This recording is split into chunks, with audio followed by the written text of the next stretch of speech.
when we're choosing colors for our brand, what's some things that we want to keep in mind? I go back to this fourth brand pillar, the how do you want your brand to be experienced? So thinking about different adjectives, right? What do you want them to feel when they come in contact with your brand? So whether that's jumping on your website or seeing a post on social media or attending an event and meeting you in person, every really visual or contact touch point that someone has with your brand, thinking about the adjectives that you want them to think about and to feel. So for an example, if you want them to feel excited and fun, the colors that you can and may select for your brand would be probably more saturated and bright and bold. Versus if you want someone to feel more elegant and sophisticated and calm, colors will be less saturated, maybe a little bit more muted, toned down, more earthy. So when we think about how we want that feeling and really put the pen to paper and structure or bring that clarity and put the adjectives down, then we can have colors that really evoke those feelings that then bring out the feelings and the experience that we want our brand to have. Color plays such a strong role and can play such a strong role in our visuals. And I don't think we give it enough credit. We can just pick ones that we like, oh, those look good together. But when you step back and really think, okay, how do I want people to feel and how can my colors help evoke and promote those feelings? Then again, it goes back to this idea of your brand really supporting your business and that experience that you want people to have. That makes a lot of sense because if you were to have, let's say, a meditation business, you're not going to have black and red on your website because that's not exactly peaceful.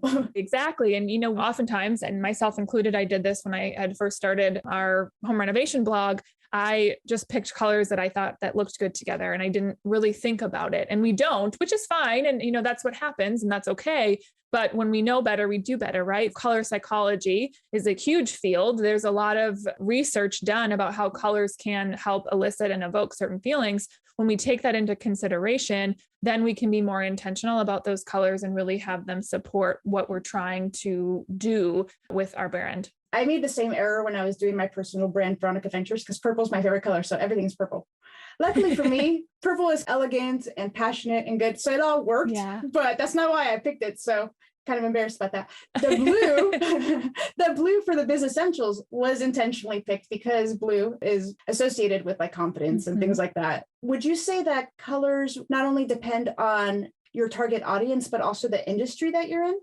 Yeah, I think that can be taken into consideration. With any business, we want to take a look at what industry and what our competitors are doing. Color in that instance can be used as a differentiator. Going back to your example of the meditation, if a lot of people are using green and maybe some soft blues, you can differentiate yourself if you wanted to by using a few different colors. Saturation can play a huge role. And what that means is the level of the brightness. Your blue background, it's a very saturated blue, right? It's very bright. It's very bold. If we look at the background in my screen, that green is a lot more soft and more of that kind of neutral. That plays to the feeling that you want to evoke. So saturation can play a role too. And how we choose colors based off of, what the competitors are doing and doing something different.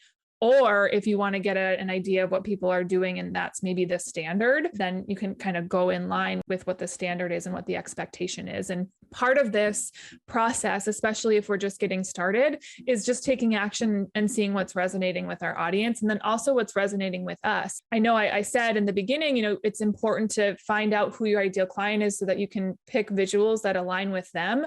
But I think just as important is making sure that our brand visuals and our strategy is something that excites us and that we'll show up for, right? So if you pick colors that are exactly what you believe that your ideal client will like, but you don't like them, then it's going to be kind of hard to show up for your business and your brand with excitement. So it's that balance of having something that will be attractive to who we're targeting, but then also taking our consideration into mind because it is our business after all. And we do want it to be something that we like and that we're excited to show up for. Would you say that color is kind of like the first step in aligning yourself with your brand? Is that where you would start with most of your clients? Or would you go with a logo or font first? A little bit of both. So once we dive into that strategy, so really getting clear on those 4 pillars that I had mentioned earlier, I usually start with, have you ever gotten stuck when it comes to branding?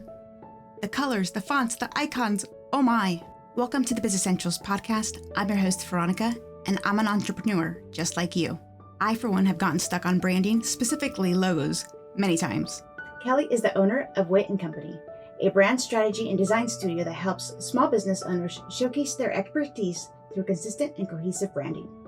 And we think about having a brand that supports our business. It's really getting in touch with what we want that business to be. So identifying what I like to call your brand foundation, so that when you do decide on a logo, you can have that clarity in terms of how you want your brand to look, so that it helps support that experience that you want your brand to have when people have that touch point with your business. So if you just started a business and you need to know how to start a brand strategy, or if you've been in business a while and you're not sure if you need to rebrand, stick around and we'll talk to Kelly right after this.